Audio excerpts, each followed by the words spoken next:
नमस्कार। युवा मंच यूट्यूब चैनल पर आप सभी का स्वागत है। मित्रों, मैं आपके संघर्षों का साथी अनिल सिंह। बात करते हैं खास तौर से टीजीटी, पीजीटी और असिस्टेंट प्रोफेसर की भर्ती। जैसा कि आप सब जानते हैं कि मामला शिक्षा सेवा चयन आयोग के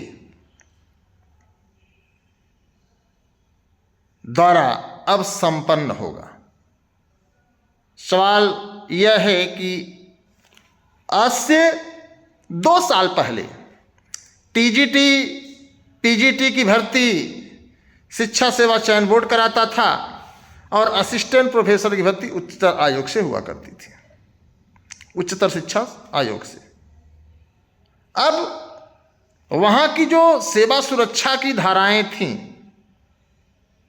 वो अपनी अलग अलग थीं, लेकिन हाल ही में जब नियमावली बनी, जब नियमावली तैयार की गई, तो उसमें प्रबंध तंत्र को पूरी ताकत दे दी गई और इतनी बड़ी ताकत दे दी गई जिसकी आप उम्मीद नहीं कर सकते।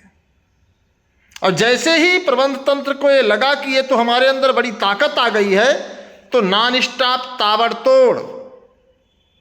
ताबड़तोड़ आपको बता दें कि निलंबन की कार्रवाई शुरू कर दी गई।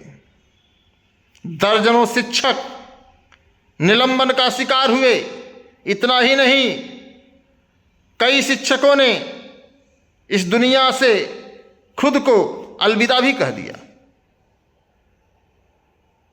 तो ये जो सेवा सुरक्षा के लिए जरूरी अधिनियम थे, धाराएं थी, उसको लेकर के लगातार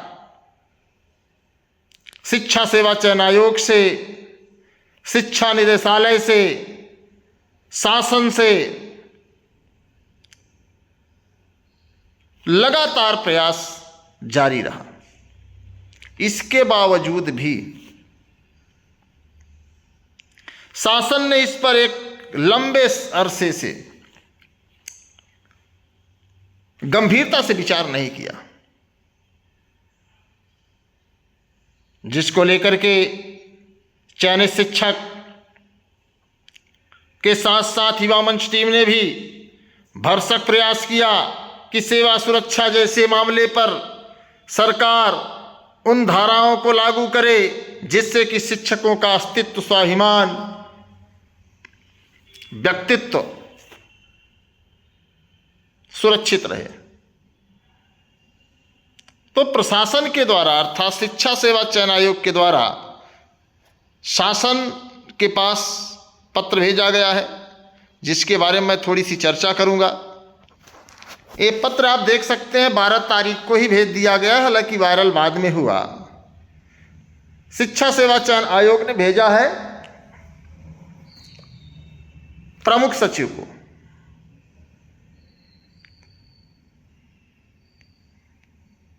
अब धारा 18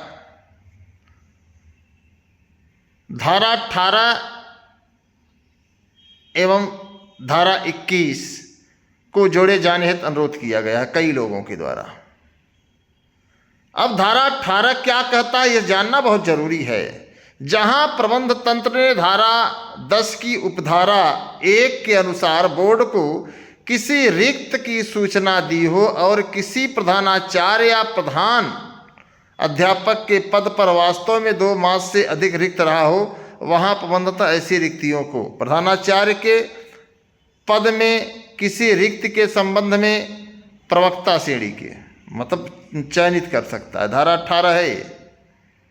प्रधान अध्यापक के पद पर किसी रिक्त संबंध में प्रदर्शित स्नातक श्रेणी के ज्येष्ठतम अध्यापक की पदोन्नति करके पूर्णतया तदर्थ आधार भेजेगा।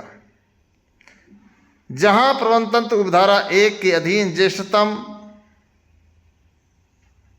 अध्यापक की पदोन्नति करने में विफल रहे, वहां निरीक्षक ऐसे अध्यापक की पदोन्नति का आदेश स्वयं जारी करेगा और संबंधित अध्यापक उस दिनांक से जब वह पदोन्नति के ऐसे आदेश के अनुसरण में ऐसे पद का कार्यभार ग्रहण करे, यथा स्थित प्रधानाचार्य या प्रधान अध्यापक के रूप में अपना वेतन पाने का हकदार होगा। जहां ऐसा अध्यापक जिसके आधार पर उपधारा 2 के अधीन पदोन्नति का आदेश जारी किया गया हो, परंतु ने किसी कार्य या लोप के कारण यथास्थिति प्रधानाचार्य या प्रधान अध्यापक के पद का कार्यभार ग्रहण करने में असमर्थ हो, वहाँ ऐसा अध्यापक अपने कार्यभार ग्रहण करने की रिपोर्ट निरीक्षक को प्रस्तुत कर सकता है और तत्पश्चात वह उक्त रिपोर्ट निरीक्षक को प्रस्तुत करने के दिनांक से यथास्थित प्रधानाचार्य या प्रधानाध्यापक के रूप में अपना वेतन पाने का हकदार हो सकता है। ये तो देखिए उपधारा 1 के तहत है। ये तो आपकी धारा 18 है। धारा 21 को भी जुड़वाने को प्रयास किया जा रहा है। धारा 21 क्या कहती है, इसको देखिए। धारा 21 अध्यापकों की पदच्युत आदि करने पर निर्बंधन।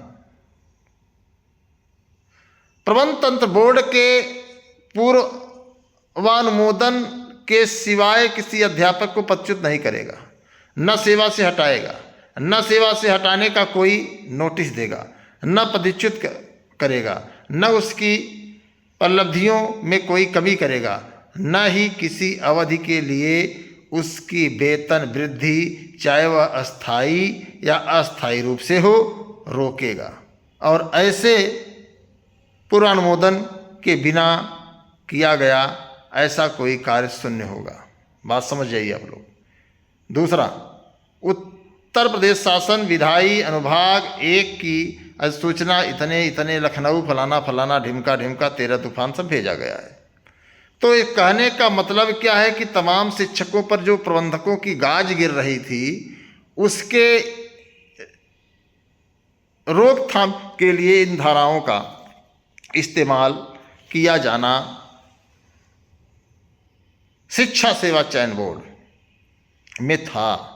लेकिन शिक्षा सेवा चयन आयोग में जो नियम अधिनियम हुए उसमें कोई सेवा सुरक्षा की बात नहीं कही गई।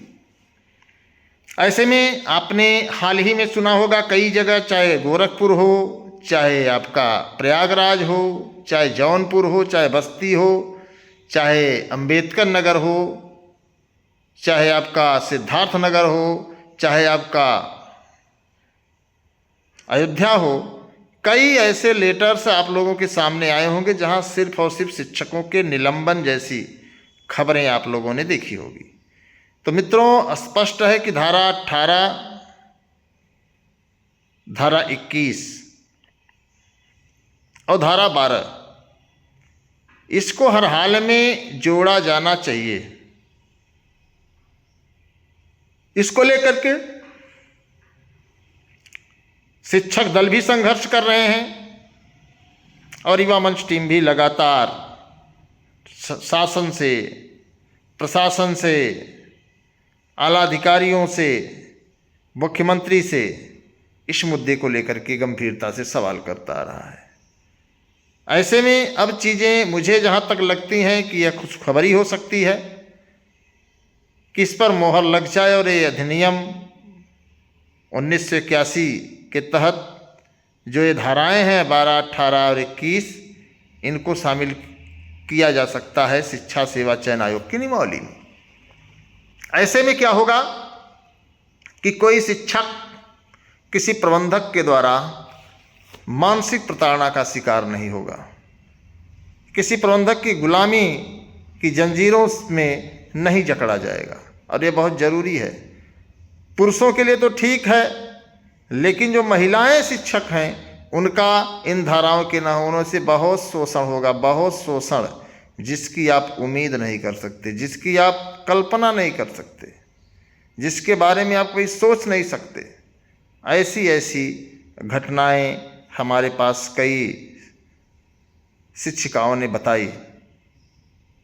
तो इन सभी चीज़ों का आप सभी को समर्थन करना चाहिए। जो भी साथी टीजीटी, पीजीटी, असिस्टेंट प्रोफेसर शिक्षक बनना चाहते हैं, उनसे मैं अपील करूंगा कि आप इस वीडियो को अधिक से अधिक शेयर करें, अधिक से अधिक साथियों तक पहुंचाएं, ताकि सरकार इन धाराओं को यथाशीघ्र शिक्षा सेवा चयन आयोग में शामिल करने की जो है संस्तुति कर सके, सहमति दे सके।